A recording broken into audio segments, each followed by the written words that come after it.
Supposed to talk. Over that way.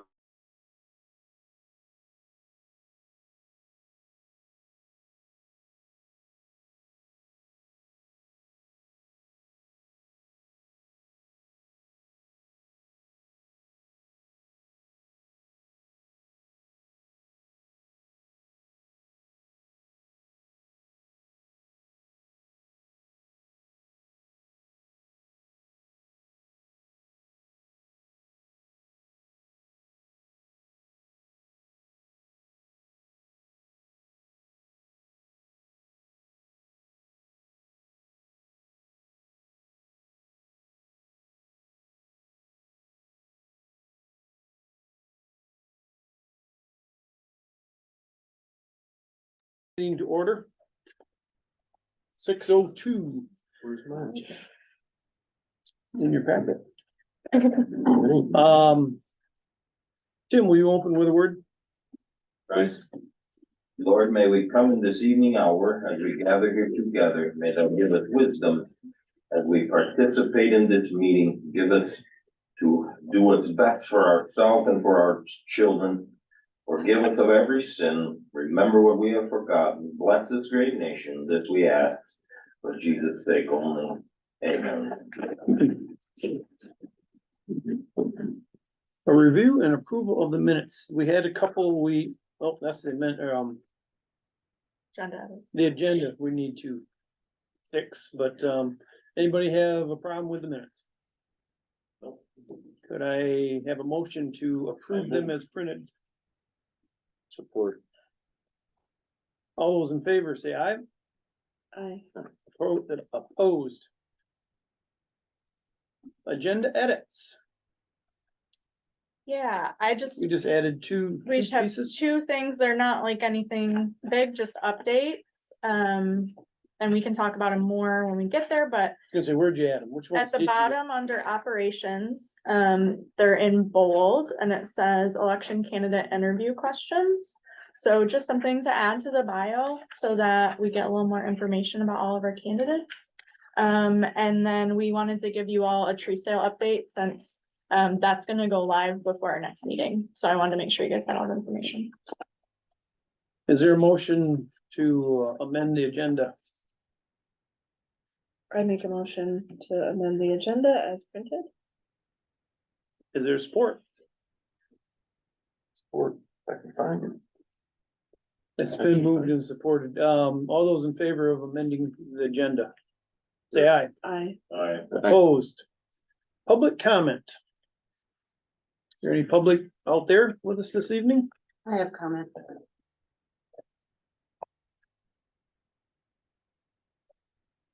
Already? Fire away. I wanted to share with you all today how incredibly disappointed in our organization that I am for the handling of our election policy. It is clear to me that the rules are being set around me to undermine my ability to run for office. This also makes it difficult for whoever is going to run against me as well, for the same reasons. The rule that you passed is actually more restrictive than state law. I feel that this is not only unethical, but it is borderline illegal. Unfortunately, I have very little faith and trust in most of you to set these policies dispassionately that we already know our voters would be against. Ultimately, we answer to them. I need to be clear with you all. There is no gray area in how you conduct yourself inside and outside of this boardroom. I have sat across from Republicans and they have treated me with respect. And I've worked for them, I have endorsed them, I have knocked doors for them. There is no need for this,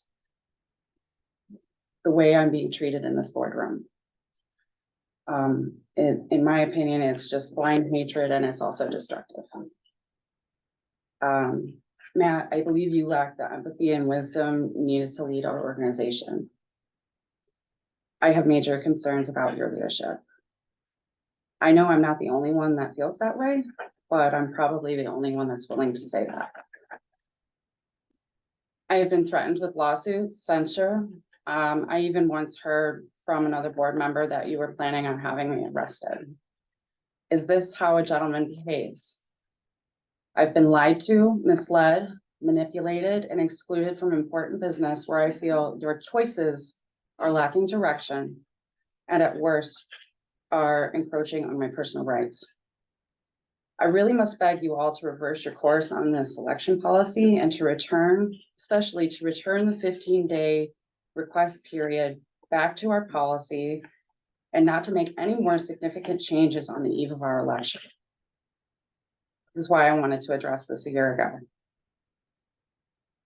We've kicked this down the road and this is now where I draw the line. I will be forced to start discussing this with my constituents, and I don't want to do that because I think the work we do here is wonderful.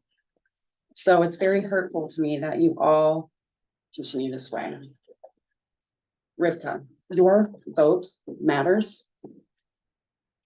This is why I abstain from certain votes when I don't feel I want to put my name on them. Your actions at our last meeting are ill-conducive to effective leadership at the statewide level. Moreover, I know our voters wouldn't approve. You all have an opportunity to correct this, and I urge you to take it, and please accept MDR's recommendations and add back the additional 15-day request period. That's all I have to say. Anybody else? Staff partner reports. Yeah, Updates. so we're gonna do something new, and hopefully continue to do so. You guys like it? We're going to let everyone in the staff give like a 2-minute update. And they're gonna either talk about something that happened last month that they were really proud of and excited about, or maybe give you a brief outline of their board report. I think it's a really unique and good opportunity for us to get a little bit more face time with the staff and hopefully maybe take one more thing off your plate so you can really get some time to understand what they're working on. Yeah, Everyone feel free to voice their complaints of. no, this is a time for positive updates. No, that's public comment, I think. Gonna need more than 2 minutes. Yeah. But I like where your head's at, I guess. Okay, so I will go first in the spirit of sharing. So as you guys know, I am currently doing kind of 2 roles. I'm doing some of the ED roles, and then I'm also still managing the SISMA. So last month, I facilitated my first finance committee and meeting, and that went smoothly. We did a lot of audit preparation. We started talking very seriously about annual meeting planning for OCD. And then we offered and scheduled those interviews for the bookkeeper and SISMA coordinator. On the SISMA side of things, I closed out 2 of our big grants, which was exciting for me because one of them started right when I started as the SISMA coordinator. So I got to see it from beginning to end. That was kind of exciting for me. We also had our HWA annual celebration. So that is where all of the state partners and other HWA managers in the state all get together and talk about our accomplishments. As you know, our crew's accomplishments were high this year and they got to present on those. So that was a really rewarding meeting. Right before that, I had coordinated and put together an annual survey training for our partners to learn how to survey for HWA. So those were just some of the highlights that I worked on last month.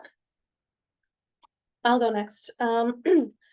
Let's see. The last month I've been really busy with helping, really just kind of assisting Natalie and working with Natalie and Ben on kind of all the things that need to happen, assisting with the board packets, and I kind of assisted in behind the scenes for resumes for bookkeeper and SISMA, just like getting things where they need to go for people to look at them, updating our webpage. I've been doing a lot of work towards getting ready for the elections and our tree sales and plant sales and a lot of committee related work with all those things. So kind of getting prepped and doing a lot of planning, making sure we all know what we need to be doing. and updating website stuff. But one of the biggest thing that I did start planning Conservation on Tap, so we are still having it this year, only 2 instead of 3 installments, but I worked with, we're gonna be doing it at Trail Point Brewing Company in Allendale this year, and the first presentation is gonna be next week. Ben and I are gonna do it for talking about non-point source pollution, and especially talk about our new grant, because that's gonna be in the area of Trail Point, the Bass River, Pigeon River, all that. So that'll be fun. We're already about halfway filled up with people registering, so. And then the second one's gonna be in February, and Ben Savoy is gonna do that presentation about climate change in Michigan's forests. So Trail Point was really excited about it, and they have agreed to also make a donation to us. For every beer sold, they're gonna donate to us $1 for the entire event for each one. So yeah, we'd love to see you guys there. Perfect. Awesome. Let's see, I think one of the big highlights last month was just all the cover crops going in like every year. It was another really successful year. We opened up with our Bass Deer grant again. So if you guys remember, we didn't have money last fall because there was a lapse in the grant. We did get this grant. We were able to finally fund some cover crops in pigeon too, which was great. And so actually a few of our landowners that have applied for Bass Deer in the past, they had some land in pigeon too. So it was nice to get those acres in some new watersheds. And then it's also grant season. So Sarah and I have been prepping a couple of new really exciting grants, both of which we basically applied for last year too. So fingers crossed that we'll get them this year. And then another just little highlight has just been, it's been interesting for me to see the other side of things, the administrative side of things that, you know, we've been able to help out on. Actually, it's just been really insightful, and it's been a nice experience just being part of that, so. Awesome. Question? Yeah. Do you feel like you're growing as a team? Yeah, I would say so. I would say so. Good. Mhm. I would say the togetherness. That's kind of what I meant. It's nice to have 3 heads together Everybody's got- sometimes. Yep. Mhm. Absolutely. I would say so too. Tracy? So my name is Tracy. I'm the soil conservation technician, so I'm in the NRCS office. And what's interesting in the past month, the most interesting thing has been actually working through an equip sign up. Because depending on where you start the year, you don't actually start your job when the program starts. So I've been learning all the ins and outs of all the government paperwork, all the FSA paperwork. Sorry. There's so I have some more sympathy for all of you that have gone through this process before. So it's been a lot of working with producers and getting the paperwork situated that they need and making sure that everything's as it needs to be. Because we have a deadline this week of getting all their eligibility paperwork lined up with FSA. So that has been good. It's just given me a lot of contacts with people. Excellent. December was a heavy outreach month for me because it's a slow time for produce growers in Michigan, obviously. So I went to Montcalm's annual meeting and to Clinton's holiday parties last night. So the other service counties are including me, and they see me as a member of their team. And then I went to Glexpo, the Great Lakes Food and Expo, in Grand Rapids. And it was really satisfying because last year when I went, I was only 3 months in position. And then this year it took me like 2 hours to get through the trade show room because I kept seeing people that I knew. So that was really satisfying to me. That was my highlight. My highlight is that I was able to help Natalie today with some SISMA reimbursements, and I have been looking forward to learning that. So I was able to help her out with that today. And other than that, just been kind of doing odds and ends for SISMA, whatever. I know Will and Natalie are really busy right now, so I know just answering landowner questions and things like that as well. Good to see you again. Good to see you. Yeah. Karen, do you want to go next? She's on the She's here today. Hi, I'm here. Perfect. So my highlight, I guess December was pretty busy. I'm really happy that the holiday season is over. I felt very cluttered. Now I'm just excited to get back to a normal routine. But I went to the MACD conference up in Bel Air for the day. I was trying to be 2 places at once. So on Monday, I was up at the MACD conference, and then Tuesday, Wednesday, I headed down to the Great Lakes Expo in Grand Rapids, Lake Morgan. And just the highlight was reconnecting with growers. Like Morgan said, taking forever to get through the trade show room. I just was reconnecting and focusing on networking with the growers that I've met, new growers. I helped staff the meat booth that we have at the expo. And then yeah, just connecting with growers and partners. It's really rewarding to just walk a few feet and see someone that you know, run into people that I've been working on these connections for the last 3 years. So, and then another big highlight was I was working on some re-verifications. So I had 6 livestock re-verifications in December. 1 farmstead, 1 cropping, and then 1 new forest and wetland habitat verification, which contributes to my goal to get more outreach of the forest and wetland habitat system out to people, farmers and landowners out in Ottawa County. So 1 verification towards that goal, and I'll just keep at it. Something I'm excited for is this time seems to be like a planning time for me. So planning out my year, looking at each month, and then just different events that we have going on. So I am planning on doing an invasive species removal demonstration with that landowner that just got their FWH land verified. So we are going to work with him later on in the spring. He has some invasive species, I think multiflora rose and some others to remove on his property. So, and he's also an older retired gentleman. So we're going to help him out, and he's going to help us out by providing a place to do this demonstration. And we'll do some of the legwork for him. But yeah, I guess that's pretty much it. And then I think we're talking about the MACD and Great Lakes Expo a little bit later on. Thank you. Thanks, Karen. Will you go next? He might not have super good connection at his house, and so just in case, I have his points that he would like to talk about. He this past month really came in handy. He helped coordinate a lot of the SISMA coordinator interviews. Once we had made the selection, he did a lot of the scheduling. He's been helping a lot with the transition and new coordinator training plan that we're putting together. He also helped me rework our HWA at cost quoting equation, which needed some love this year. And then he has, believe it or not, started prepping for 2024 treatment season in April. So those were his focuses this last month. Great. Thank you, Will. Alex.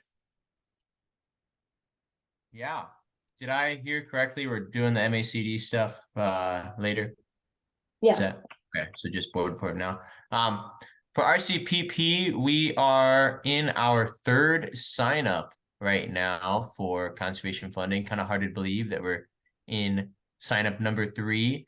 We have spent over 3/4 of our cost share funding for environmental practices in the last 2 years. And so we are targeting this sign up for irrigation. We have 1 landowner who's well on his way to having his conservation plan all, excuse me, put together. And we have 1 other landowner that we're in the beginning stages of planning. We hope to get them all wrapped up.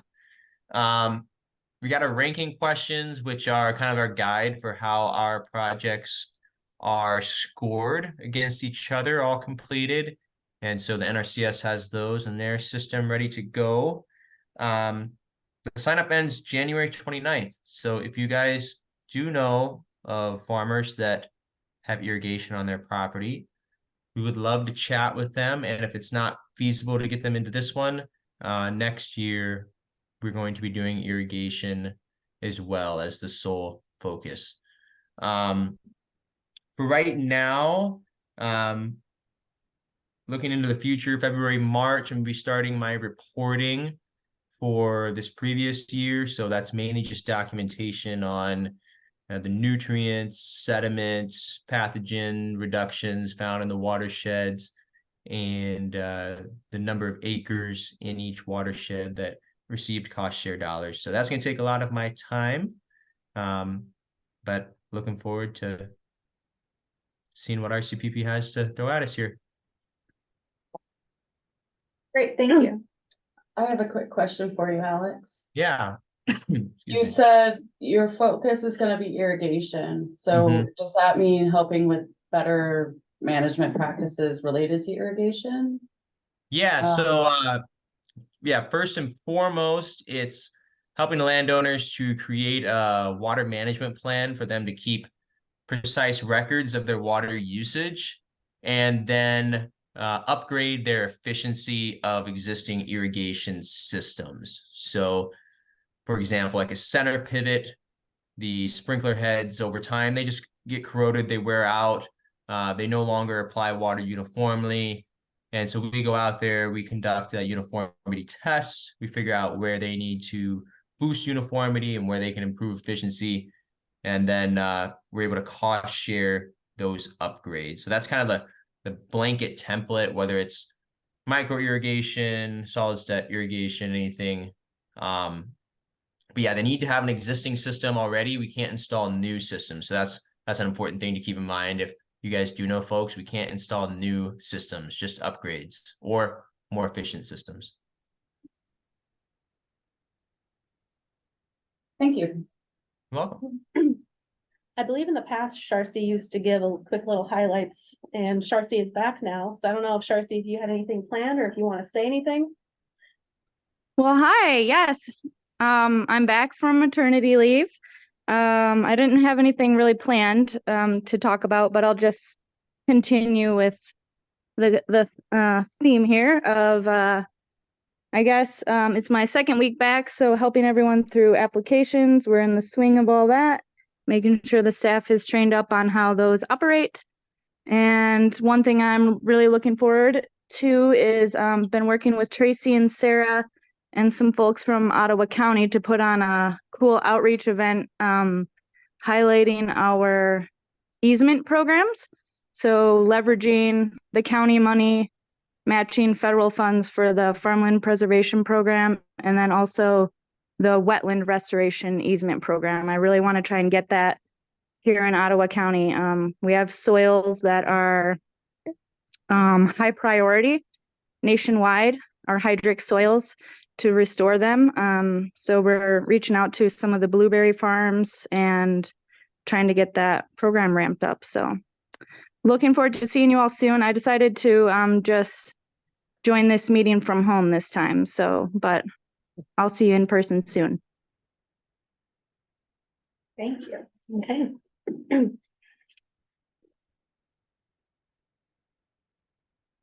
All righty, I think that's everybody, right? Everybody. Executive Director's Report. Your Do you have interim anything team. extra? Probably not. No, outside of the program highlight for MACD and stuff, that's all I have. Okay. So we don't really have any extra interim report. Okay. Human Resource Committee, Human Resources. Oop, monthly program highlight. Oh, I'm sorry, I read that as one. Okay, No, you're yeah, okay. monthly program highlight. Let me get the correct thing up. Mhm.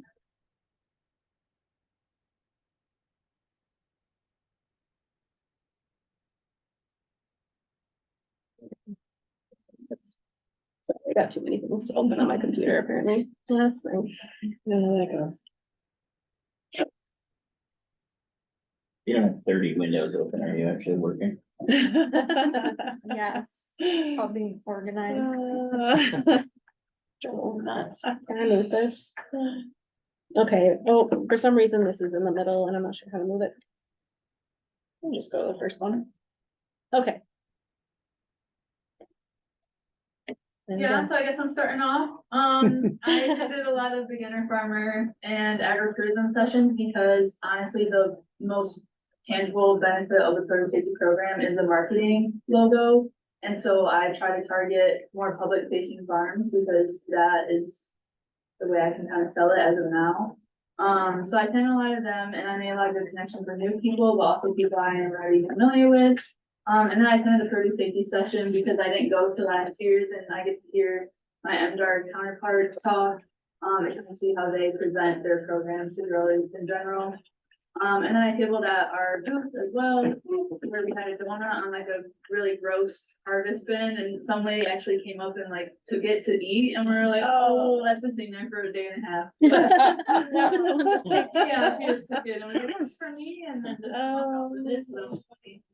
And yeah, then I I need to just also inspect met- her farm. Yeah. Then I saw some familiar faces and growers I met for the first time in person that I've been in contact with via email, but they're way out in Clinton County or something, so I haven't met them yet, so that was really satisfying. Yeah, that's my highlights from Flexpo. I'm sorry that this bar is in the way. Hi again. So for the MACD conference, they put all us MEP techs in a room for 4 hours. I feel like it was longer than that. It seemed like an eternity.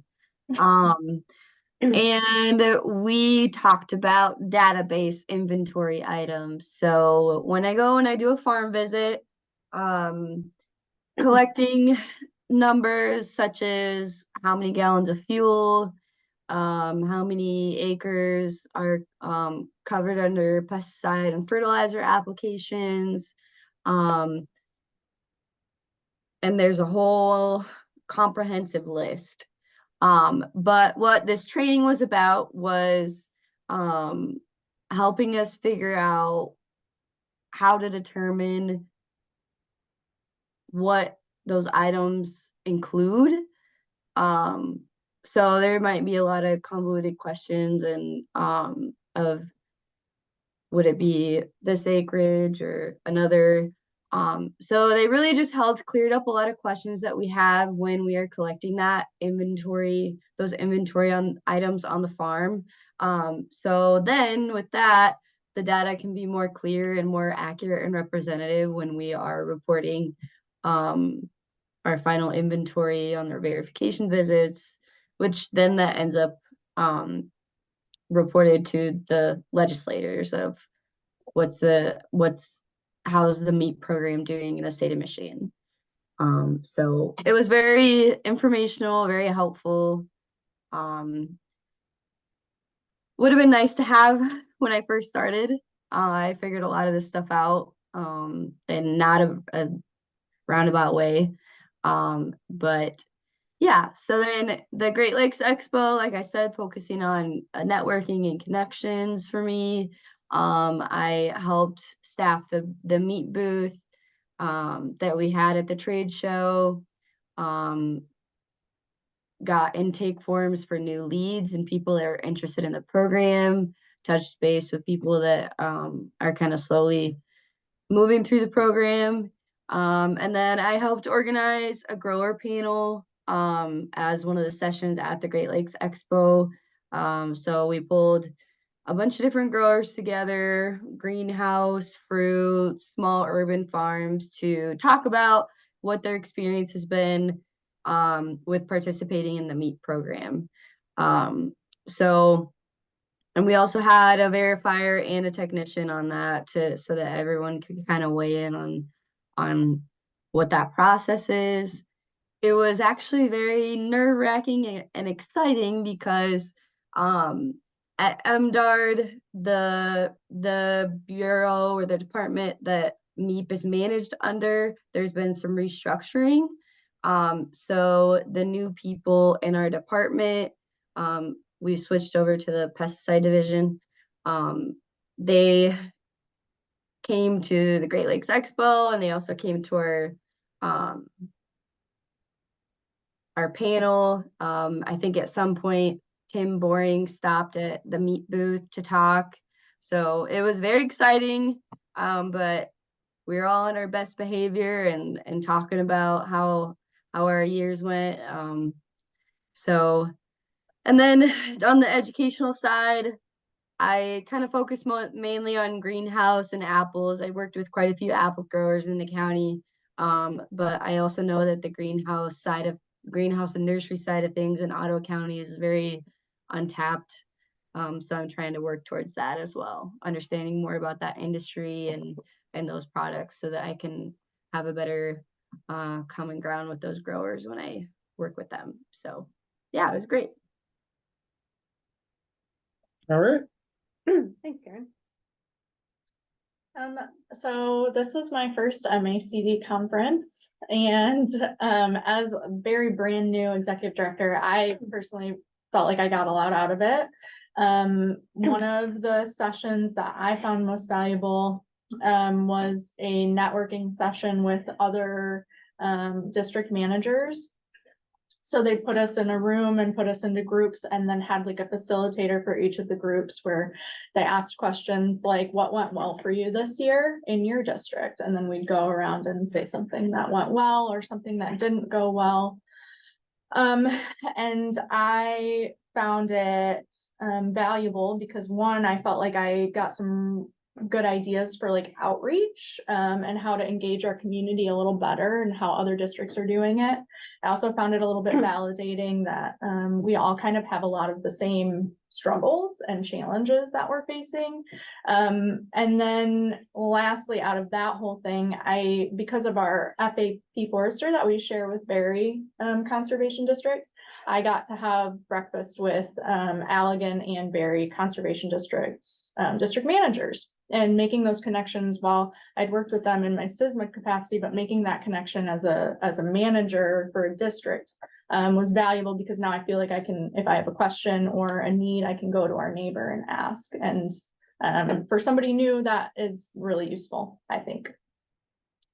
I don't know what's on Alex's slide, but I know he feels the same way. They had a tree sale workshop where they had a forester talk about proper handling and care of your trees before you give them out to the public and what product you should not accept from a nursery. And I found it very enlightening. And I was like, oh, we have things we're going to work on this year. And I think everybody in the staff that attended it felt that way in like the most positive way, not putting anyone down or anything. I think there's room to grow, and it was cool to have a forester talk to us about like, biologically why it's important. So those were the two really exciting ones for me. My highlights, I attended the tree sale roundtable. There was a couple of tree sale workshops. There was a roundtable where a whole bunch of districts got together and they just talked about how they run their tree sale. So it was a really good way to bounce ideas back and forth. A lot of people did different things of like what sort of bundle groups they do, or different stuff like that, and just how long they take to get from getting their trees to actually getting to the people. So it was really good to get those ideas from other districts and how they run their tree sales. There was an educational roundtable as well that I attended and got, again, ideas from other CDs and what they're doing for outreach and education type activities. They all really liked our Conservation on Tap ideas, so that was fun to share. There was also a fundraising session where we got to learn. They had a panel of folks from state and private grantors, and they talked about what they look for in a granting request. And there was even one from Consumers Energy who talked about like what he looks for. And that's something that we've actually talked about maybe in the future, looking into some sort of Consumers Energy grants.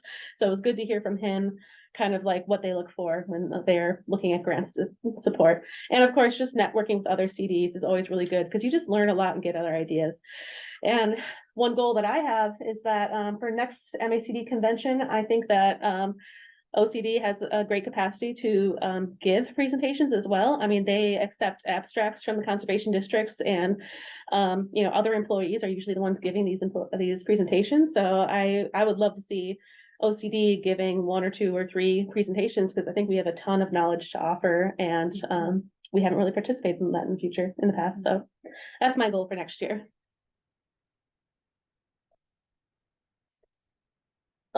So the last few years, I have not actually gotten a chance to go to a lot of trainings and field days and other things. So MACD is usually like kind of the refresher for a lot of things for me. So I go to a lot of sessions that have to do with regenerative ag and new tactics, new BMPs, cover crops, whatever. And again, it just kind of refreshes or gives me some new insights on some of the, modern techniques. And it's an ever evolving field, so it's nice to stay up on things.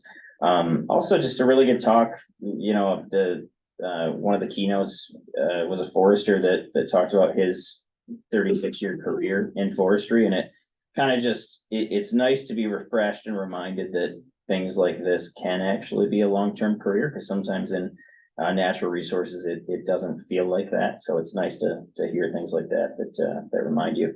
And then just a lot of networking. There's a lot of watershed techs, a lot of meat techs, a lot of people that you can just have great conversations with and talk about problem solving, similar things you're going through, grants you're writing. There's a lot of resource sharing, a lot of like funding sources that one person might not know about, but the other one does. And so you get to kind of hear that and share those with each other. So. What is a vernal pool? It's Did I like, pronounce that right? yeah, it's like a little wetland, almost, A little what? In the spring. like a little wetland, yeah. Okay, all right. Yeah, they happen in the forest and they're like, usually they happen mostly in the spring and when they're in season and there lots of frogs and stuff use them. Pretty cool. They're like intermittent habitats. But they're Tracy. exempt from most regulations. And often disappear. So Alex and I attended a Pheasants Forever talk because we had not met the new staff person that works in Southwest Michigan, and she was there. Her name is Alex. There's also a gentleman named Brandon there, and he's a specialist for the Great Lakes region of Pheasants Forever. And what he spoke on, it was the focus of the talk, is that they set up partnerships with conservation districts. So in a partnership, we would become a seed supplier for Pheasants Forever, and for the buyer of the seed, there's no difference. They buy it for retail price, but we act as the middleman, so they buy it from us, and then we are able to get a 10% discount that we keep. It is very difficult for me to explain, and I don't know why. Essentially, they buy the seed through us. Pheasants Forever invoices us, but their invoice is 10% less than the retail cost. You So- get 10% commission. So we get, there you go, 10% commission. So just for acting as a middleman, but we can also buy any of their promotional items that you can look at on their website. And they are all provided at a 10% discount to us, and they sell things like we can buy 50 little seed packets that we could sell at our native plant sale. And we could buy them for about $60 for 50 of them, but then we can choose what we want to sell them for. So, and each little seed packet covers like 100 square feet. So it's just for people to sample wildflower mixes. So it's a pretty exciting partnership, and they do this for conservation districts. So we're pursuing, looking into what that could look like, working as a partner. And then we can also be listed with local contractors and things as seed suppliers, so they can just buy it from us. So what's their purpose in doing it? Outreach, or is it a fundraiser for them? No, it's just I think it gets their seed out there because they know conservation districts are working on the ground So with, it's outreach for them. yeah. And can you talk a little bit about how they tailor their seed mix to NRCS regulations? Yes, they have, if you go to their website and click on seed, you actually then have to choose your state that you're in, and they tailor based on the site. So they have wetland seed mixes, and they have prairie seed mixes, pollinator seed mixes. So a lot of their mixes, they will meet the spec. So if someone is working with NRCS and needs to put in conservation cover, the Pheasants Forever seed mixes will cover what those specs are. They will meet the specs. So basically that means any contracts that we're working with in NRCS that have the conservation cover, that need to get that seed can just buy the seed through us, and then we get, a little bit of fundraising. Yeah.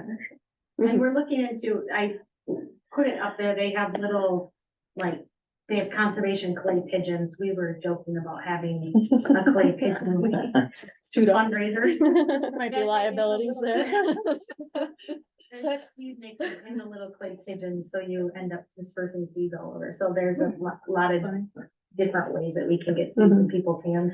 Okay, I think we're almost done. So Alex, All right, yeah, everyone kind of stole my thunder here, but tree sale discussions were excellent. This year is my first year working on the tree sale committee with Ottawa. In my previous roles at the Osceola Lake Conservation District, I did a lot of work with the tree sale. They have a tree sale that sells 50,000 trees to 100,000 trees a year. So I'm excited to share some of those ideas as we get into planning. One talk or presentation, which led to a lot more conversations, I found particularly useful and interesting, was this presentation about distributed solar generation to preserve farmland. So the Michigan legislature adopted a clean energy plan for Michigan in the past year that requires 80% clean energy by 2035 and 100% by 2040. Now, all arguments about whether that's achievable or not aside, the big takeaway is that solar is going to be the primary energy driver in this push. It's the most cost effective for all user bases. Unfortunately, farms are more at risk than other open spaces for being developed into solar panel plants, or whatever you want to call them. So this presentation, I'm forgetting the guy's name right now. He actually serves on the Ottawa County Farmland Preservation Board that we work with for our RCPP land preservation. And this was the first time I actually ever met him.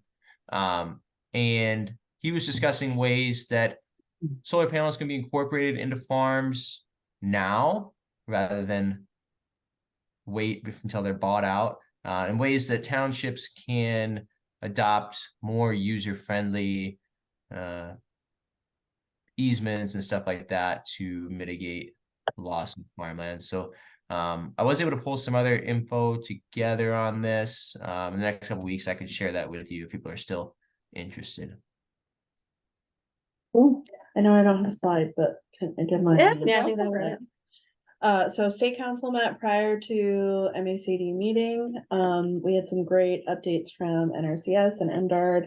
CEDM talked about their new insurance plan that we had opted into as a board. The other thing for us to be aware of is that CEDM does offer some scholarship dollars for training.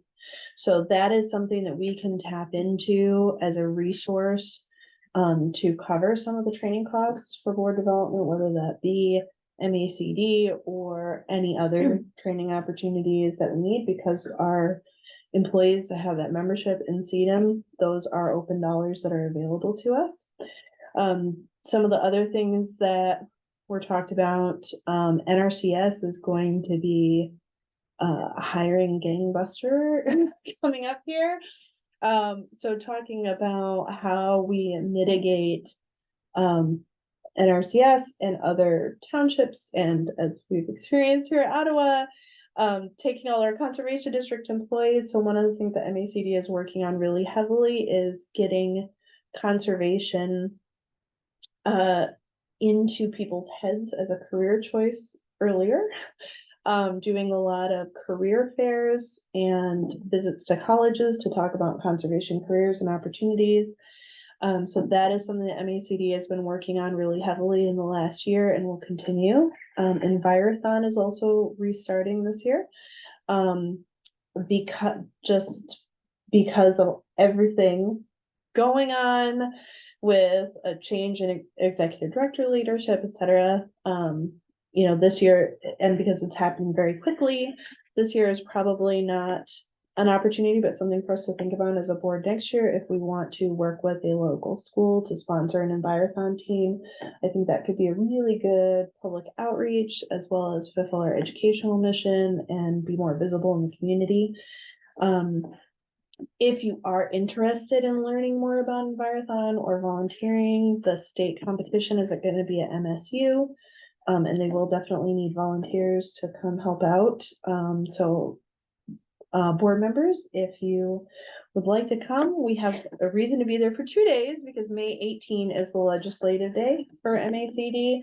MACD has been working very closely with MDR this year and with the budget office for the governor's budget recommendations. And it looks very, very likely that we will get a $6 million allocation for conservation districts. Knock on wood.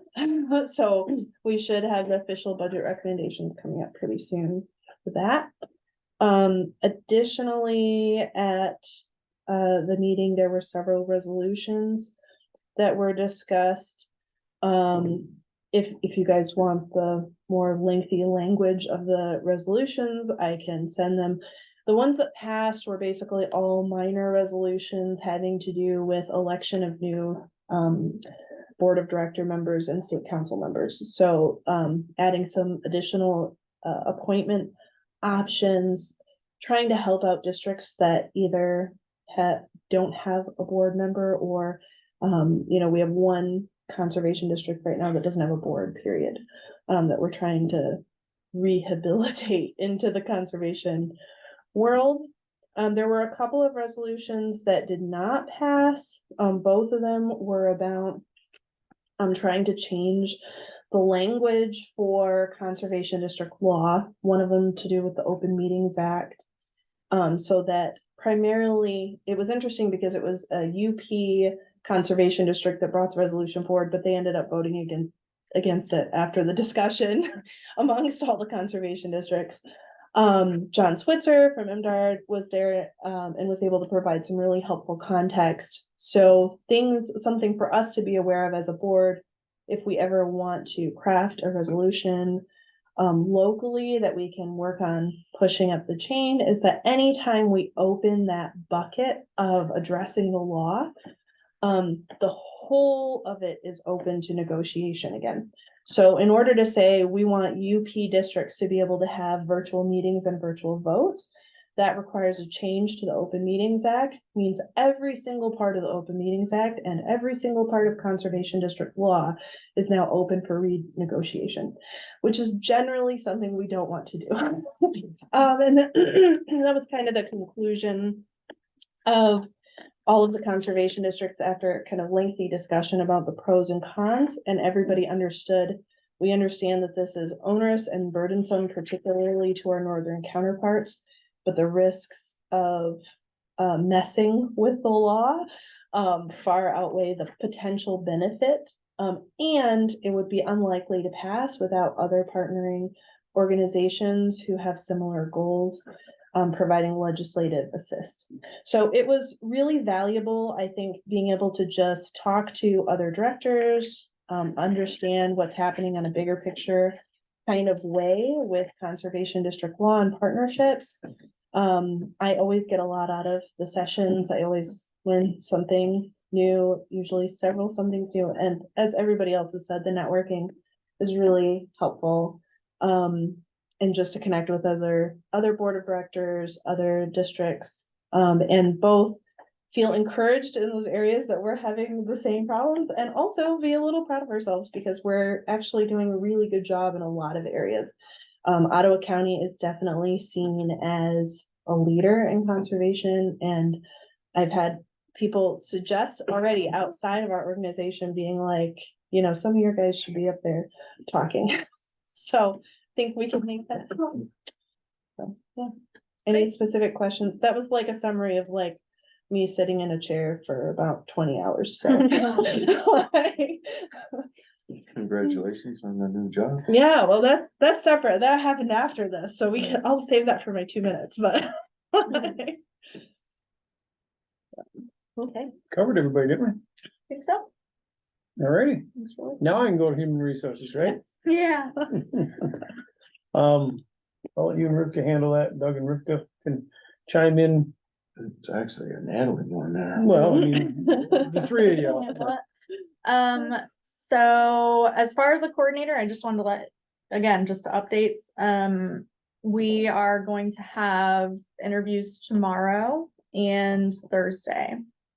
So it's very exciting. It's our first round of interviews. I think we have some promising candidates. this, and I'm excited to see where that goes. Hopefully at the next board meeting, I have bigger news. Well, that's great. How many do we have? We're interviewing 5. Okay, We had Great. quite a large so we had a pool. number. We did have a pool. Yep, absolutely. The bookkeeper position, we did have one interview over the past month. We asked if, they were interested in the position, and they declined. So we kind of need to go back to the drawing board with that. Whether that means reposting it, I kind of think that's our biggest option. But I wanted to. So give that to feedback you guys. from either the interview that you guys had, or other response.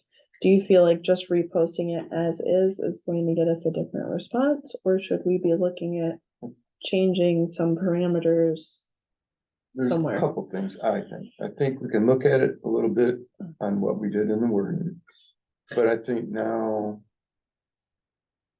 we need to hire someone. And I think some of the social media thing would help. But I also think once we get an interview or someone we think could interview, we do it right away and make a decision. Because we dragged out so long, we definitely lost one person because we waited too long. So then it was wait over the holidays and it's just weeks went by. Yeah, I think the holidays definitely played a role in And it being. I just think if we get somebody we interview Absolutely. and not put a timeline when it's gonna end. Well, and I know we had kind of a divide and Open conquer application. approach of Doug helping with the bookkeeper and me helping with the SISMA coordinator, but I can definitely help put some more effort behind the bookkeeper Yeah, I think promotion and that. kind of just the thing. promotion, the posting, we had really 2 people. I think does anyone have an estimate of how many people applied? I don't know, it was maybe around 15 total, but maybe less than that, maybe more like 10, but really only 2 actually have the qualifications, according to Megan, because she helped us out with like if they had some sort of licensings or, situations, so Mhm. most of the other ones weren't really actually have the qualifications that was needed, Yeah. so. And I guess one other question would be, are we open to discussing, rather than hiring an employee, working with an independent? Because I mean, I know a lot of conservation districts that are smaller have like a bookkeeper who they work with. We may even be able to, do some, Like a subcontracted labor. Right, type of exactly. consultant. somebody that is already working with other conservation districts doing their bookkeeping that may be able to work faster. Complete what we need done in less time because they have that experience. I don't know if that's I don't something we know if wanna there's a explore. conservation district, I'm gonna say in a nearby area that are using somebody part-time and we could get together. Oh, I don't think it would be like, it would have to be remote. Yeah, like I'm sure somebody that would be Hiring a working with. firm is what you're suggesting. Somebody that maybe already is, I don't know off the top of my head. We could All I get know them, is that. We to did. hire- I think we need a list of tasks, right, Yeah. to even Mhm. go any further to talk to somebody about getting a quote. I mean, we've gotta know. Right. If we're not gonna actually hire a 25-hour-a-week bookkeeper, what's the bare minimum that we could get away with that we really, really need to hire a company for? And then you leave yourself a week top wide open because they're gonna say, I need more time for this, and it's gonna be up charges, so it's better Well, that you we just can do, hire don't someone. hire somebody hourly, just hire them on a project basis. Yeah. Flat Then rate. then they're gonna come back, well, I mean, we can explore that option while we post it and wait for applicants, that doesn't have to be an either or. I can just ask around and see who other people use and kind of get an idea, Yeah. if that's something you guys want can me we to do. post sooner than later? Yeah. we Well, hey, can the post person it the tomorrow if you person we interviewed Had a has part-time a business. part-time business. I mean, we could, Like, if we thought about- Coincidentally. she did a She did. part-time doing this, Uh-huh. Mhm, Yeah, yeah. so, but I don't know what she Okay. did after Okay. yeah, we can post it as soon as possible. If that's, that. Then okay, we interview. And Yes, now, I if we kinda get one. think that, I personally think that in 2 rounds of interviews, you guys bring somebody in if you see they're good and you bring them in, then come back For a second. to us for a second. Do you wanna move forward with that? That understanding? I Let's don't do it. think you should. Yeah, and let me know what Yeah. I can do to help with promoting the listing and that kind of stuff. We probably will. Next- forward it We'll let you all. know We'll what send it they're to all of you, yeah. Anybody So here we'll kind of do the interviews on like a rolling basis. I If we think get a so. good resume and we contact them. right set away, a date. right away. Open until filled is what we'll say. Mm-hmm. Yeah, I think that's a good strategy, because then we don't miss out on an employee because we're waiting. Sounds good. Awesome. Somebody took another job. Okay. Alrighty, Perfect. financials. You got enough money to pay the bills? We do. So in your packet, you will see all of the normal financial sheets that you usually have. You do have a new one this month. You have this large sheet here. It is a list of all of the bills that we're planning to pay. The idea is that, so, you know, when you vote to pay the bills, you know what you're voting for. What am I looking for? This one. This one, the big, that one. Yeah.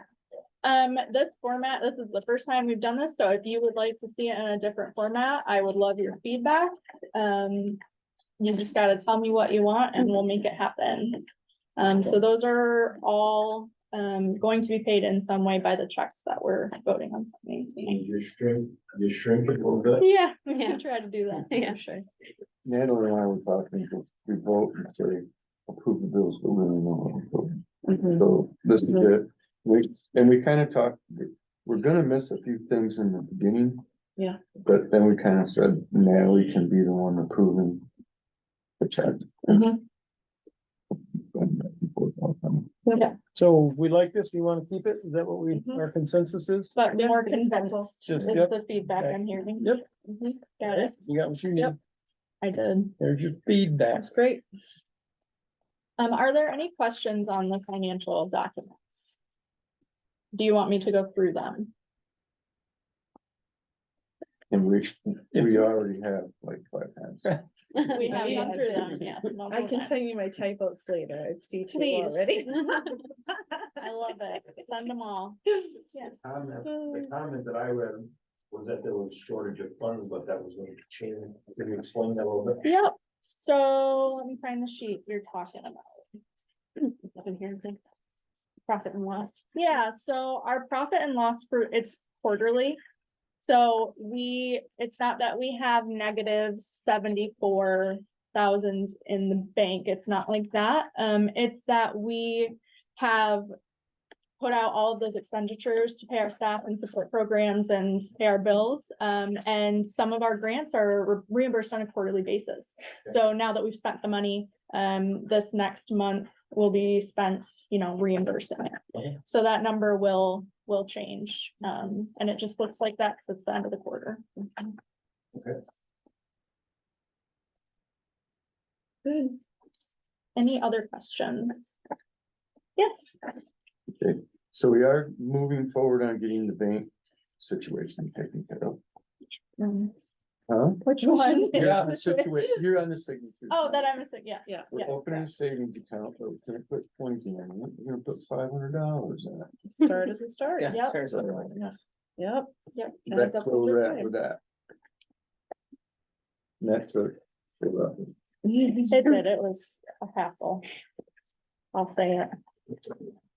Any other questions on the financial part of things? I need a motion to pay the bills, do we not? yeah, I make motion, to pay the bills. Is there support? support. Kelly, how you vote? Yes. Rivka, Yes. Doug, Yes. Tim? Yeah. I vote yes.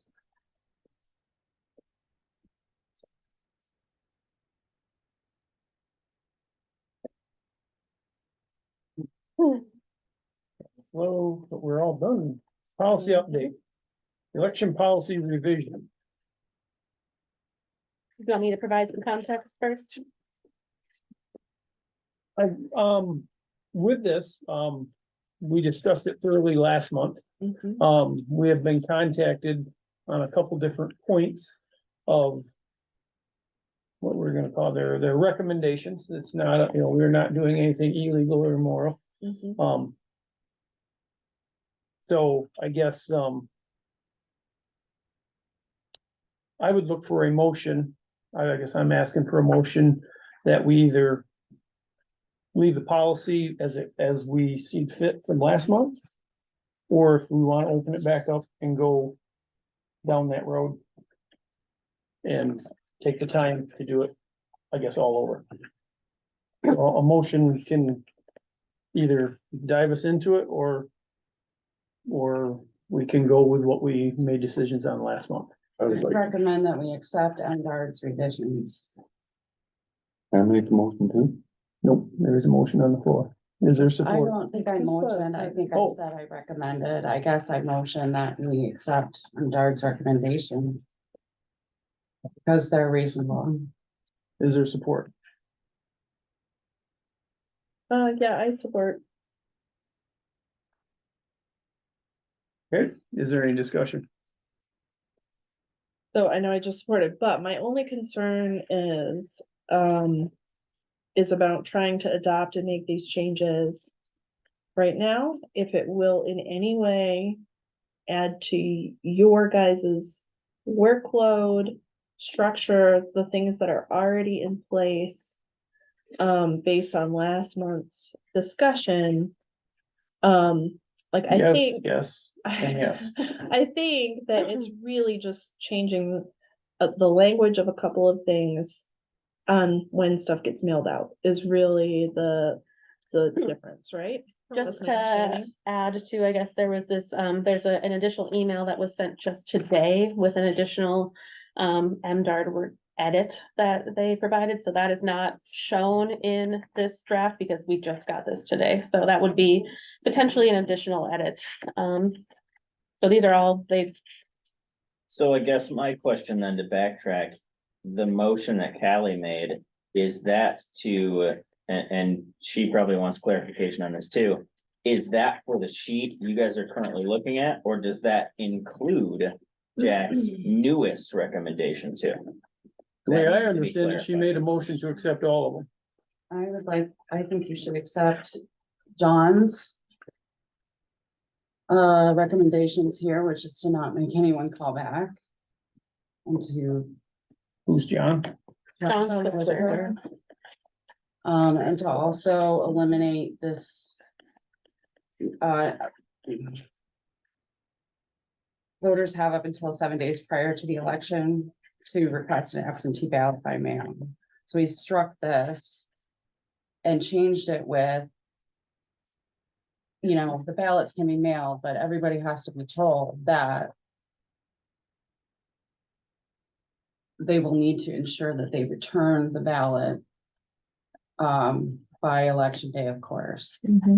I don't think there's anything wrong with that. There's no 7-day period prior to an election where people can't call and have their absentee ballots mailed anywhere. And there's nothing wrong with these recommendations. And I think you should accept them. Yeah, so I mean, really, the only changes you guys are mailing stuff up until the day. And then I think the time that you can request has been broadened as well. All it really means is we add them to a list. So that's the part that I'm unclear on. The second, so the 45-day window, when would that then start? The 45 days starts the 26th, so this would Okay. push it back 10 days. He didn't specify a days. I think Oh. it was more of just if someone calls and it's before the 26th, just add them to the list. But obviously, we will not be mailing out until Where it's the is 26th. that part? It's in his email. This That's was in the the- one that we got today that we did not have a chance to. Yeah, add. but that Okay. bullet point, that's listed in the policy right now. Yeah, can you put the email up on the screen Yes, potentially? my thing will work. So actually, this doesn't, it just makes a change for the mail or email. It still keeps any calls received will be directed to call back at the 45-day mark. No, that's, he's referencing that. He's saying this is one he's referencing, and then in the paragraph underneath, he's saying this is his suggestion to change, or paragraph above. Okay. He's just referencing the. Sorry, I obviously, like, this wasn't included. Yeah, if you guys want to take a second, maybe to read it. No, absolutely. Apologies for the last minute change. We just got a call this I don't think- afternoon. Okay. I humbly request that you accept these recommendations. There's nothing wrong with them, and it makes the election policy fair. It doesn't cause any more confusion for voters. So I would love to actually get Jack's weigh in, if you don't mind, Jack, on that 45-day mark log, because we're, acting like people are gonna call on day 46 or day 50. But the reality is, with how this is written specifically, and this was my concern last month when we discussed this, theoretically, I could call and say, for the next 3 elections, put me down to get an absentee ballot, right? That starts to create a major logistical challenge because of potential staff turnover, because we are not primarily an election office. We are primarily a conservation district that just happens to do elections because conservation districts do. How do other conservation districts, Jack, either now or in the past, handle creating those types of preset voter logs ahead of time and avoid having somebody call like 3 months or 6 months ahead of time and say, just put me on the list to get an absentee ballot? Typically, this isn't an issue, Rivka, at all, because most conservation district elections are don't have a lot of competition for them. So the policies are taken pretty much verbatim from the guidance that that MDRD puts out in its conservation district policy manual. And they just utilize that, and there's the last contested election that caused a lot of heartburn was about 6 years ago over in Genesee County, and they had similar issues as you guys are having now about wanting to make sure that everybody gets a crack at being able to vote without being too cumbersome on the staff in the office trying to keep track of everything and get stuff mailed out on time and recorded as it comes back in. And so to answer your question, Rivka, this doesn't come up very often. I'm sorry, what did you say? There isn't really a lot of precedent, is basically what No, that's correct. Yeah, so I feel like very comfortable with the initial edits that are the green ones in the packet. I think it doesn't add a lot to your workload. It's very easy. I still have the same concerns that I have had about extending the 45-day window. And, I'm still open to hearing an answer of how we address that, how we address having people like I don't think we should do it. that we're infinitely on the ballot. I'm infinitely on your voter log. Like, I just think we're setting ourselves up for The bad district situations. requirement says the ballots must be prepared 45 days prior to election. Right. So when the ballots are prepared, they're open to be sent out, Right. not until then. And from a practical standpoint, as far as to your point of fairness, the most fair thing is for everyone to be promoting themselves in the election for the same prescribed period of time with the same process.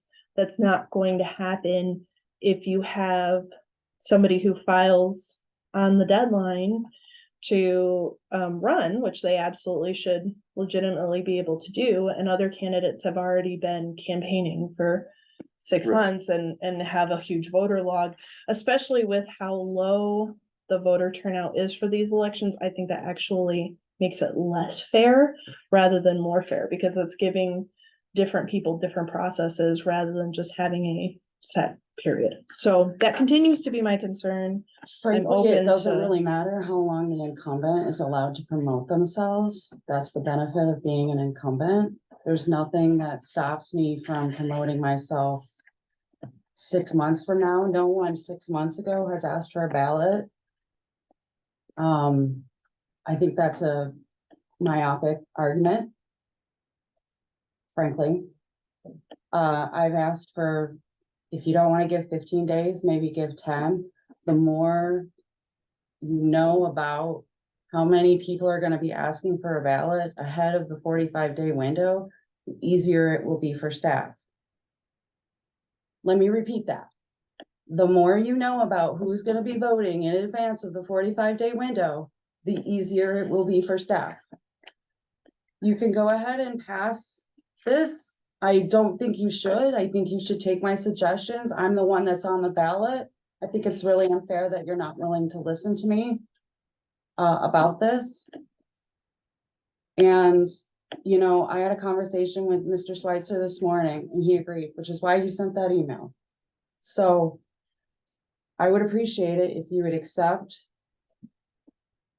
MDR's recommendations and provide for a request window of at a minimum of 5 days in advance of the election. So what are we talking about now? Because the request window, I have these changes here, I have no problem with that. I think they're good. The staff doesn't seem to have a concern about I'm them. talking about in the interim before the election, where folks on our staff said that they didn't want to be bothered with phone calls instead of talking about how we're going to reconfigure the phone system to accept voicemails. I think that's unacceptable. There should be, you know, I think the filing, another thing is that the timing of these things is really weird. So where we have 45 days and 60 days to file as candidates, generally it's done way more in advance on the regular level. But on the state level, voters are allowed to ask for a ballot up to 75 days in advance. Right, but those are very different types of elections for a whole host of reasons. So, you know, we That have to doesn't matter. take that into consideration. Well, as far as any other, I guess, is anything pertaining to this, I guess, as far as any more discussion on.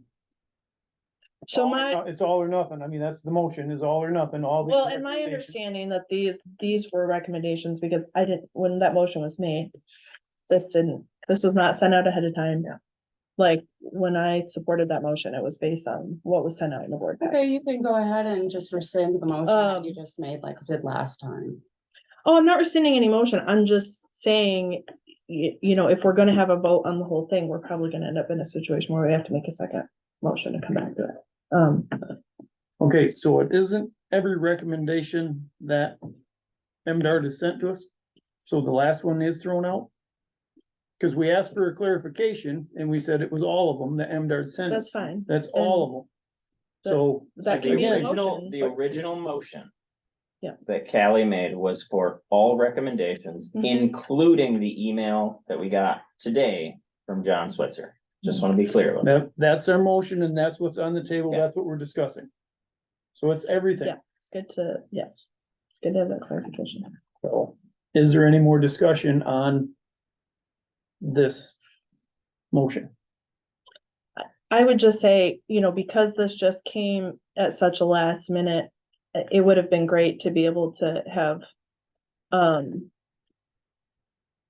get clarification from John regarding this and be able to because he may have a great response to my concern, but I have yet to hear any response either at last month's meeting or this month's meeting in regards to that. And I'm very concerned about just opening a general window where people at any time for any future election can call and ask That's to be not put what on this our is voter. about.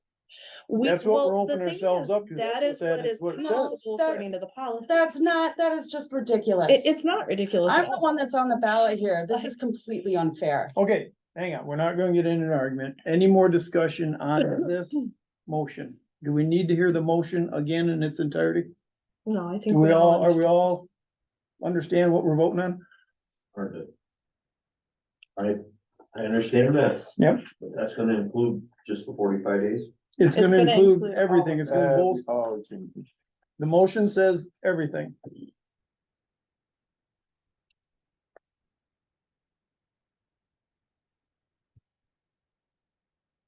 Is there any more Actually, my discussion? motion doesn't really include, because here he doesn't have a specification as to exactly how many days ahead.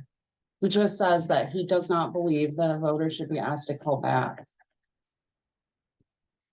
And I think that's part of Rivka's issue.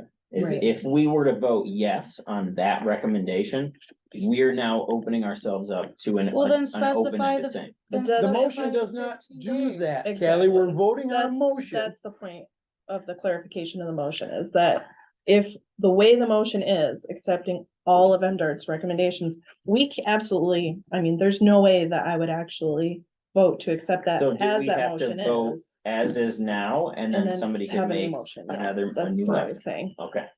So is there any more discussion on this motion? Do we need to hear the motion again? Does everybody feel comfortable what they're voting on right now? I think I do.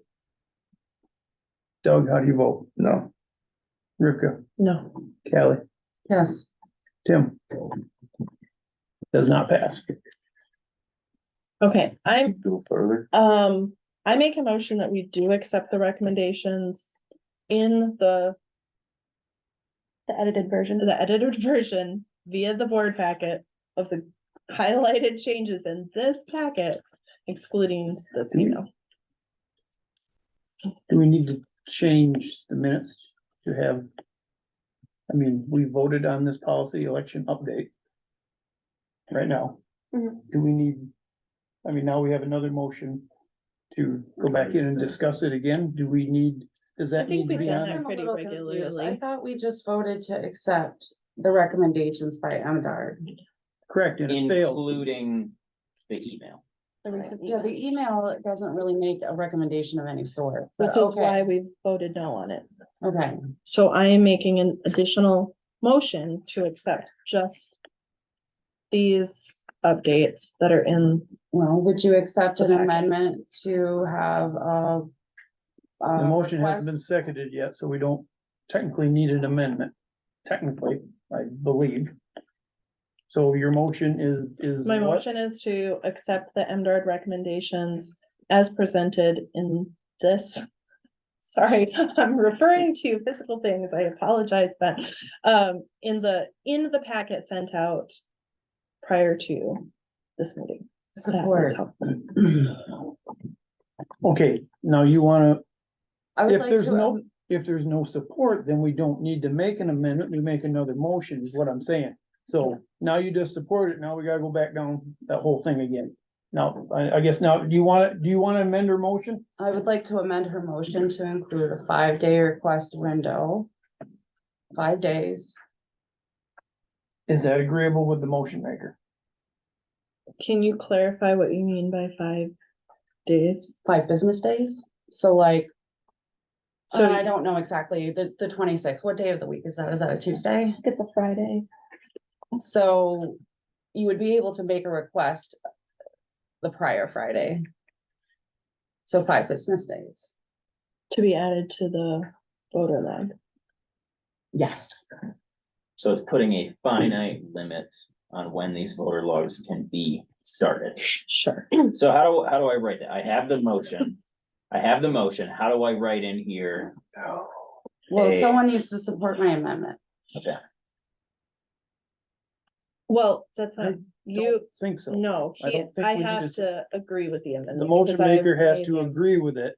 Yes, So we have an amended motion to state both what Rivka mhm. to accept this, and then Callie added a 5 business day. Yes, Is that the way I understand it to be? Correct. before that- official opening of ballots, which I will agree to that motion, because that addresses the concern of this endless I will window. say, I think that works fine with the timeline we have. I've never requested an endless window. I requested 15 days. Absolutely, but All right, when hey, we're making whoa, policies. just hang on. Mhm. Do we got the motion? I'm sorry, but can you read it back to us? So we're all on the same page. Okay, so the new motion, the amended motion, is to accept recommendations as presented in the board packet prior to the meeting. With, here's, all right, now I gotta figure out how to write it. With an amendment to allow for absentee ballot requests up to 5 business days Prior to the prior opening. to the opening of the election. So they're not gonna be sent out, they're gonna be put on a list somewhere. We'll start adding them to our law. For 5 days. Okay. Is there any discussion on that motion? I think that's Not at all. reasonable. I think it doesn't, Hang on, yeah, Rivka. sorry. I think it doesn't add a lot of additional work. It provides some clarification. It's still early enough that we can still communicate that to all of the candidates in an effective and fair way. Can I provide some timeline context that I think, yeah, just as far as we were discussing this today, obviously nominating petitions close on Thursday. At that point, well, Friday, we'll reach out to both candidates and ask for bios, and so we can update and get information about each candidate. Our plan was to then, say, hey, can you get these back to us by the 19th? And so that actually would work out. If we get them by the 19th, we can update our website. Maybe you can say we'll get them back by the 18th. We can update our website with our candidate information and then say ballots can be requested at this time. It's only a week prior. I think that would work And I fine think with with our our timeline. staff training. that We do have our staff um, training that we, It will be okay, like it'll still fall after the staff training. And then we still have the opening date after the submission for candidates, so you don't have candidates having different access to information or different access to the process. So by the that's time fine. people start requesting ballots, we'll have information about both candidates Exactly. available. Yes. So, Yep. and then, of course, those ballots will not be sent out until the 26th. Doug, what was your comments? Well, I think we can't vote on what's in the packet. We gotta have them spell it out in the minutes. Yeah, we can. We No, do we that can- all the time. We can come back, I guess, We were. we can come back and put them in.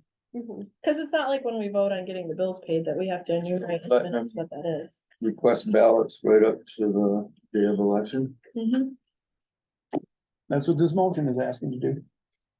It's their Everything that responsibility we to get voted it back. against last month is. wants to Well, be no, reverted. I mean, Yes, there's it a is. lot of other things Tim. that were I think on it'd be there that. better horse, because every candidate's gonna have a different requirement. One's gonna want 5 ahead, one wants 5 behind, one doesn't want competition, one wants a lot. We voted, it's passed, it's done, let's move on, we got more things to do. Well, I think MNAR's recommendations should be taken into consideration because they manage the election law for all conservation districts. If they feel like this puts us in a better position, great, and it doesn't. I mean, there are a lot of changes that were in the stuff that we discussed last time that we're not revisiting. This is a really trimmed down version of changes. But with that, So, we were legal and ethical and honest Correct. and everything before. yes. So they didn't make us change anything due to laws Absolutely. and rules and such. So there, again, theoretically, there was nothing wrong with what we had before. It was not illegal, it was not immoral, it was not. Incorrect. I So, called Callie, MDR. just a second. and You'll get the complained. floor in a minute. So with that being said, our policy that we, again, beat last month into where it upset everybody, some more than others. And then now we're right back to that point. Again, redoing something. That's like Tim because you said. passed something that I was vehemently against. I mean, that's So, what happens. with that sometimes, like, said, voters have it's just Not- like, Not when it comes excuse to me, this. ladies. what it is. So with what Tim said, we're going back and we're just flogging the horse again. So is there any more discussion on this motion? I would just say, I agree, our previous things that were passed are absolutely ethical, absolutely legal. I'm always a fan of best practices. If there are recommendations that can improve, great. The staff doesn't feel like this is onerous, great. Staff's in a tough spot here. Oh, Staff's in a absolutely. tough I spot here. understand that. I It understand. I should know be that. up to I've them. done the work. Well, that and they're it's getting not up ready to them, So 100%. Can I just say, as a staff member, again, I don't particularly think anything from these updates will burden us. And if I'm being honest, as just a staff member, I'm not an election worker. Correct. I'm not, prior to a couple Yep. years ago, we would have 40, 50 people voting at these. Correct. I don't want to be accused Mhm. at the end of this election, no matter what happens, of being shady or unethical or anything. I don't want our staff being treated like we did something immoral or unethical, or we were trying specifically to get one candidate over the other. So if voting some of these changes in will make you feel more comfortable about the election, I personally am okay with that.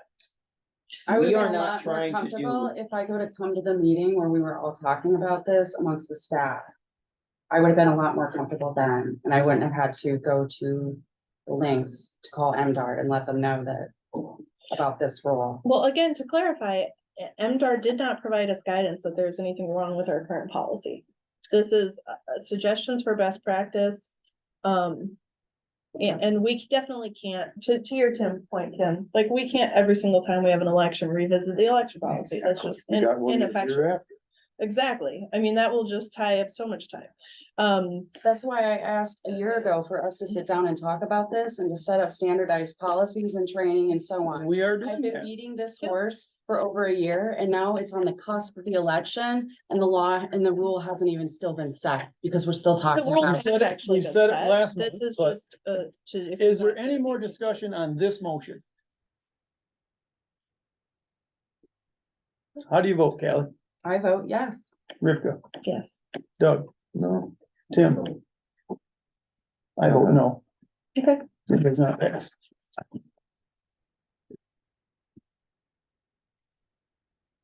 Annual meeting, business meeting, To clarify, so it is what it was It's last just month, the same. same, okay. Yep. Same. no what update. it was Great last- if there was an event, So, right, or something for this, so that I can start telling people about the event, and if there's a link where they can go and take a look at it. There's nothing available as of yet An event for are we annual, talking for our about? annual meeting. on our website. I do have on It is, our, so on our website, can we get a motion to, and then we can discuss this? here we've got Annual meeting? events, and we've got 20 annual meeting Hmm? right here. Time of the business. And so this has been up for about 3 weeks now, and I'm I'll. not really I sure have if we're these making instructions notes. here. I'm sorry. I'm sorry. I thought it was a meeting time. That's my fault. Buy tickets or any of those things yet. Well, we do not have annual meeting details figured out yet, so that's not gonna be ready for a few months. But we do want to talk about that. All right, I spoke different, I didn't understand it, the business meeting that is gonna happen at the annual meeting. We need a motion for a time of that said business meeting. Sometimes we meet before, sometimes we meet after. I think it's last year we better. didn't meet at all. We Yeah, don't We meet at all. met. We Yeah, met, okay. that's when Lexi got her, we met before, and I think before So is Lexi good. needs to be Agreed. home with her children. help them. instead of- Yep, So- I make a motion that we hold our business meeting prior to the annual meeting. Do we know what time the annual meeting is? We have a suggestion, All right. if you're open to it. We would like to open the doors at 4:30.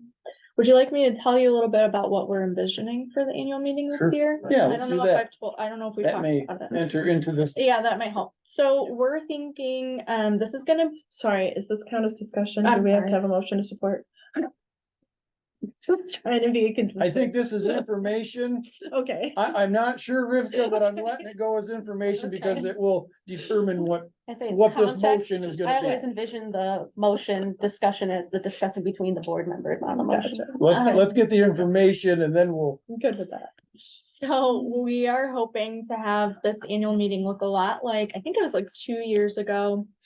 We had more of like an open house style, where we'll have boards and tables and all of the staff will be there standing by their program, information so that as people come, they can pick up programs and ask the staff questions, and that will be like one section of the room where the meeting is held. And then the other section will be where there's day of voting taking place, and also counting, at some point. So we're hoping to open the doors at 4:30. That's when voting would also start. And I think we're gonna go till 7. 8 is when the official end of the meeting is, 7 is when voting will start. Yes, yeah. So you can vote counting. Yep. That was what we can. So do you want to have a business meeting before or after? Well, the motion was already. to Okay, make what, it I'm sorry, before. what is our motion? I'll second. She wanted to do it before the, So we're gonna meet at 4 o'clock? you're opening doors at 4:30, right? That was the hope.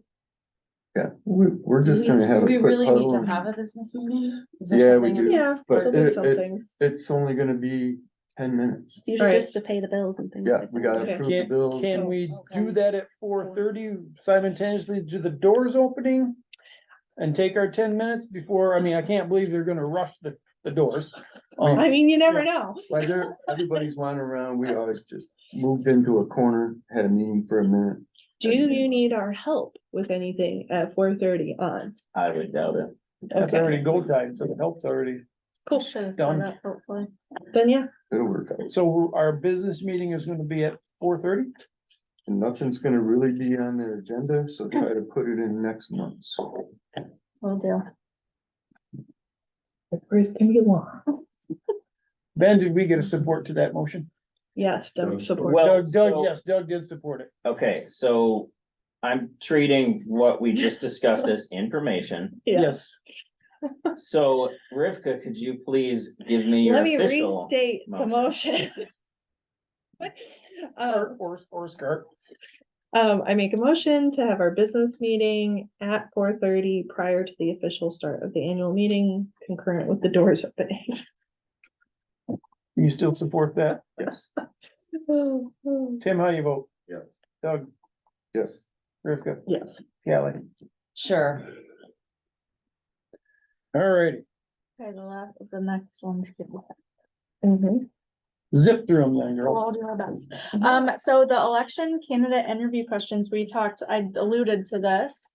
Sarah, this was kind of your idea, so why don't you? So this was another thing that was added today. Sorry about that. We kind of realized it after.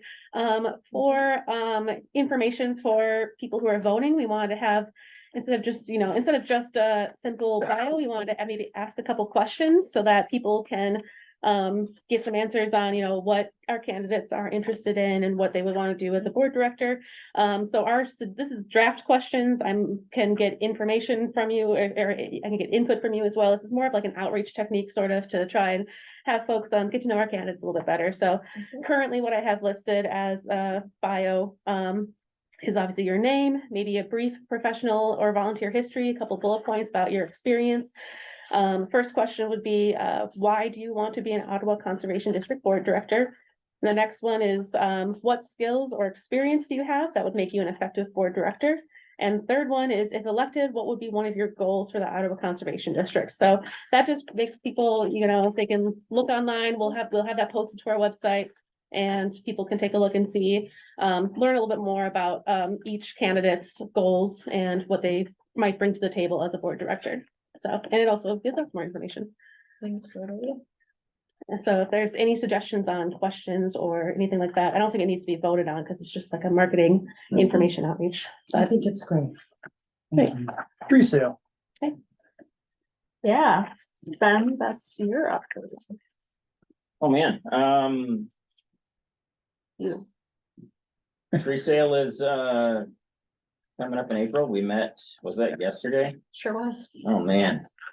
Is it only Tuesday today? Sure is. Oh, it's my been a tough gosh. week for Ben. Whoa. I apologize. I missed a public comment from Jack, because I didn't see it. I don't know if you want to see this. This is, I believe, related to, let me read it here. Jack says, on a related matter, it is acceptable for members of the public to observe the ballot counting process as long as they are not disturbing or interfering with the process. This occurred in Genesee several years ago. Another suggested good practice for contested elections is to have a neutral party act as the polling official, such as someone from the county or a neighboring conservation district, which I can let you know too, we are planning on having all of our ballot counters be non-district employees. They're all gonna be from other conservation districts or partners who do not live in Ottawa County. Right, they always would. Not always. Not always. Not always. In the past, we've sometimes had it be staff, but it's only staff that live outside of Ottawa County. Yeah. So we're just making it extra. No, that works just good. enough. Firewall. Thank you, Sorry, Jack. Jack, that I missed your chat. Look Yeah, at Kelly, think that's what, good. yours? You got I know. nothing. All right, Ben, Okay. we give you, Back to the tree sale. Yeah. we give you a little time to catch up.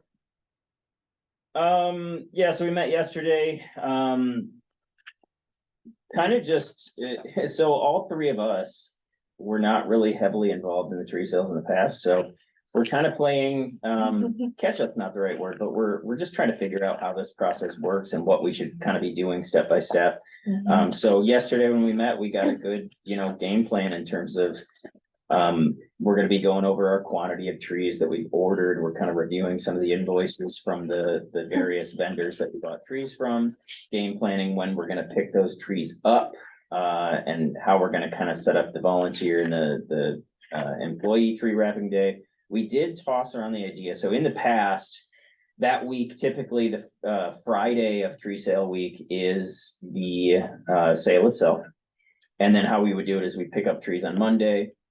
Tuesday would be the volunteer tree wrapping day. Wednesday would be the staff wrapping and sorting day. And then Thursday was kind of just an entire day to just, if there were any order or, errors in orders or whatever, we would fix those and kind of prep for the next day sale. We have in the past, that building, Alex brought up a good point that building gets pretty warm, dry. It's heated constantly. And so to have a bunch of trees just sitting on the floor for an entire day that they don't need to be there isn't always the best option. So we did toss around the idea of basically moving everything up a day. So we'd pick up trees Tuesday, do the tree wrapping Wednesday and Thursday, and then hopefully be ready to go for the sale with some fresher trees on Friday. So I think Nice. that's the direction we're probably gonna go. Good idea. And it goes live the 5th. So people can start ordering trees on the 5th. Which means, February 5th, right? So Yes, that's coming up pretty quickly. So by that point, obviously, we'll have updated quantities, everything. We'll have our order form ready to go. We got to get out some marketing, some outreach materials, the tree catalog, all that good stuff. So that's all on the agenda for kind of the remainder of this month.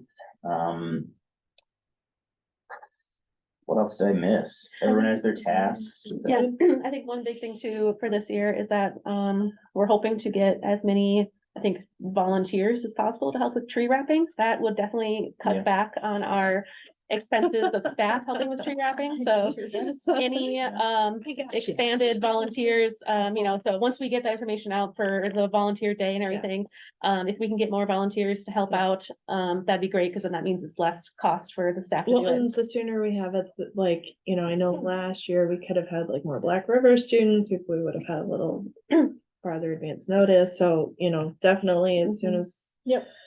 As soon as we can start. Sounds like a lot of running distance that. Times do and it. dates and let us know and we'll Yeah. jump That's, in. that's the other Yep. thing, one of the things I got from that district manager networking, there's one of our neighbors has a Mhm. phenomenally successful tree sale. Mhm. And one of the things that she said was volunteers and, advertising. So please, anywhere you can, Yep.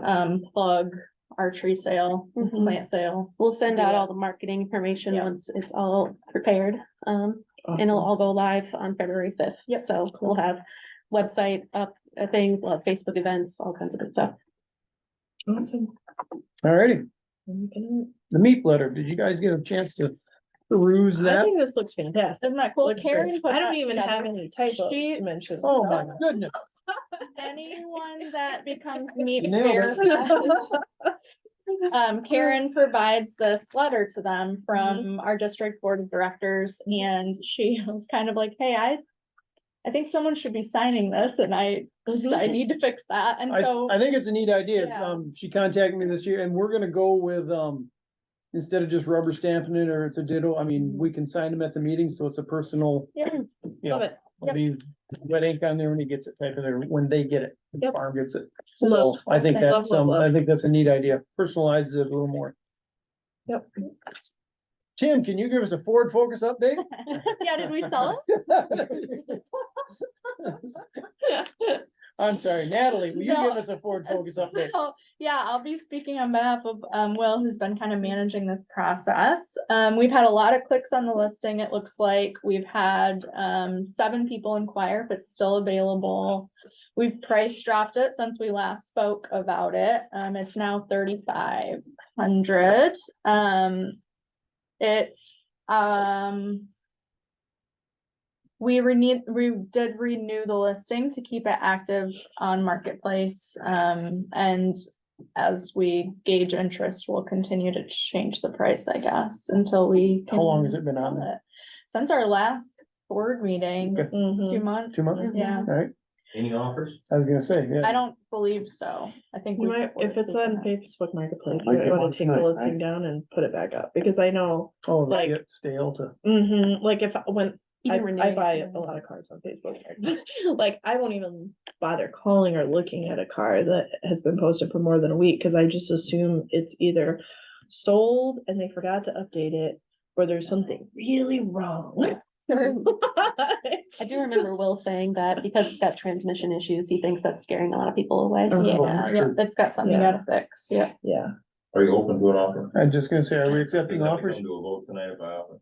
I don't It's her know. decision. I think I just. Why don't you I would talk to probably her talk to afterwards? Will first. Why don't you talk to her afterwards and then it ain't. I'm driving home. Cool. Yeah, okay. Yeah, that'd be great. All right, grants. Preparing, that's Okay. our watershed. Yeah, I would say, do you want to talk about the 2 grants that we're preparing? Yeah, sure. So, 2 grants right now, due next week. Oh, you wrote stuff? Mhm. Okay. Just like- Oh, it's looking at it right now. One of them is the Watershed Council grant. This is through Eagle. These are 1-year grants with a max of $40,000. So this, that we're writing for is gonna support monitoring on the Little Black Lake watershed, which eventually will support, development of a watershed management plan, there. And we were kind of prompted into this project through, Spring Lake and Norton Shores Township and some residents around Little Black Lake too, that are just kind of interested in the protection and preservation of that lake. So the request is about 34,000 or about 35,000. And again, it's mostly gonna be monitoring. Take a watershed management plan. This is just gonna be the monitoring portion of that. And then if we get this grant, we complete it, maybe the year after that, we'll apply for some funding for wages for us to actually write the plan. The next one is the Midwest Glacial Lakes Conservation Grant. And this is 2-year grants for funding for shoreline naturalization, technical assistance and cost share to landowners. Basically, we're gonna be looking at mostly Crockery Lake and Spring Lake, possible natural shoreline design, native plantings, outreach and education to landowners. A lot of it's just for water quality and habitat creation and preservation around the lake itself. With the idea being that if there's a landowner that has some erosion on their shoreline and they don't want to do a seawall, or they want to take out a portion of a seawall and replace it with bioengineering and natural shoreline, which is just better all around for the environment, for the fish and the frogs and all the good stuff. We can provide the technical assistance for that and then also cost share those landowners. The thing is, a lot of these programs, you know, they get marketed to landowners, but there's no cost share for them. So we're proposing that we actually help them pay for these projects. And these are both grants that we did apply for last year. We didn't get either of them, so we got our fingers crossed and we're kind of just tweaking them a little bit to hopefully be more competitive this time around. We So, took the advice that we got last year, so hopefully this year Sharpen your they'll tool say. and work back at. Good, great. Quick sidebar on that, did you see the booth at MACD of those, Turtle logs? the compost sleeves? oh, yeah. Cause that looks like really cool option, so. Yeah. Just wanna make sure you see that. Pending. Yep, so these are the grants that we submitted couple months ago. It was really the SISMA's grant writing season. So we have a couple HWA grants that are out there right now waiting to hear back. Both from federal funding streams, and then we have a state grant that includes core funding that will fund our SISMA coordinator. It's non-competitive. And it also includes 3 objectives that are decided upon by the interests of the West Michigan Conservation Network. Great. Executing. Well, lucky for Tracy, she gets to keep her job. Cause we got our NRC and officially got word about the NACD grant. So, we are currently just kind of finalizing some of the paperwork for that now. We had to make a little minor edit to the budget. It's the amount's the same, but we, just kind of changed some things, within the budget just to include some indirects and, but primarily that grant is going towards paying for Tracy's full-time and then also some money going towards Karen, the Meep Tech to help support CSP Conservation Stewardship Program outreach, which is another deliverable of that grant. So yeah, we just need to send in the final paperwork and the MOU will be signed this month and be good to go. Good deal. Oh, board updates. Rivka, you got 2 minutes. Well, I think everybody knows the big news is that I am MACD's new interim executive director as of last week. Thank you. It's kind of unexpected, but it's great and it's gonna, I think benefit Ottawa and hopefully conservation districts in general. So I've been in lots of meetings. And there's way too many Johns and Melissas in conservation. There really is. But yeah, that's my big update. Other than all the usual. Perfect. That's it? Stuff. I mean, do you have questions? That's a Anybody have pretty good questions? I'll just say, Well, no, I'm just, her time was like, I'll just say, very we're all very efficient. excited for that. I think it's gonna be great for Ottawa to have that representation there. So. Absolutely. Things happen for a reason. Yep. I didn't Yeah. win vice president. Oh, yeah. I guess that's that, the other- I think it came out better on the deal. Yeah. I'm sorry. Paid now. You still got a minute, so It's all good, it's all good. I'm good. Tim. Couple things. Natalie, go back to the beginning of our agenda. I like your presentation. Is there any way to just shorten it? Sure. We can have a timer for the staff as well. Staff gets 30 seconds. Yeah. Ooh. No. One Second highlight. thing is, this is more for Ben. I travel a little bit. I see more cover crops in Michigan, Ottawa County specifically, than I do anywhere else. Relating to that, there's some farmers I know, they plant the cover crop, they chisel plow it in the spring, plant their crops. Some farmers plant the cover crop, spray it off in the spring and no-till the crops in. Some farmers plant the cover crops, spray it off when we got some growth, and then put the cover crops in. Is there any way to bait that with a different rate? So we also have cost share for conservation tillage. Some people bite, some people don't. But That's all I was gonna say. I mean, we try to get them to that too. so this is what's going through my mind. If you plant the cover crop, spray it off when there's growth, you get the full benefit. Yeah. If you spray it off short, you get less. If you chisel plow it, you get less yet. Yeah, that would be interesting. Maybe we can look at, we wouldn't be able to do that for the current grant that we have. I think we'd have to kind of write that into the grant proposal, but that's an interesting idea, like Try a to price that based carrot off, yeah. to get them to where we want them to go. Yeah. This is my thought. Yeah, I like it. That's a good idea. You good? I'm done. I mean. Well, I do want to congratulate Rivka, and I've already used her once.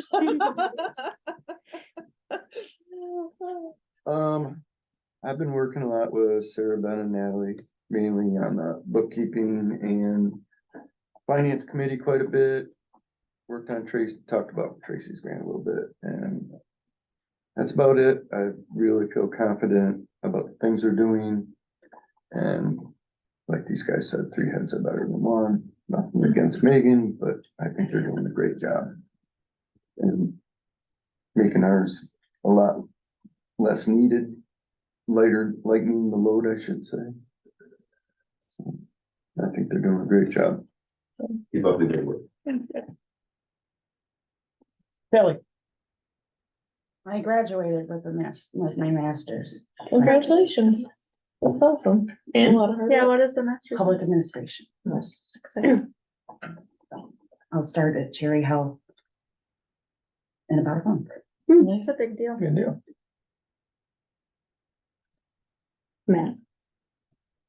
I just want to echo, we brought it up a time, the three that are working, who are leading the team here, someone asked about the unity or it's just neat to see them all pull together and their eyes were opened on a few issues and they see a broader picture and I think are more stronger and better equipped to take on, the traverse the terrain over the next, couple months. That'll probably be a little more rocky before it gets smoother. But, no, like I say, I just want to commend the team for coming together and, like I say, it's, you guys had a couple aha moments and we've, it's cool to see that. I mean, like I say, so I think I think we're in good hands. So that's, yeah, all the time we've been in and out of here, but it's been running pretty smooth. So keep up the good work. That's it. So. Any correspondence? Nope. A116, nope. February 3rd, whoop, yes, sir. Can we commission somebody to get a battery for the block? Or buy a new. I see in the bills that we paid, somebody went and got dish soap and paper towel. They should have picked up a battery when they were down there getting dish. We always forget about it. I need to just like gift It's on the list. to them. So, all right, is there a motion to adjourn this meeting? I'll make a motion to adjourn. Support. All those in favor, say aye. Aye. Opposed. See you on the All right. 13th. That's good. So, Thank you, So long, everyone. everybody. Thanks, Jack. thanks, Jack.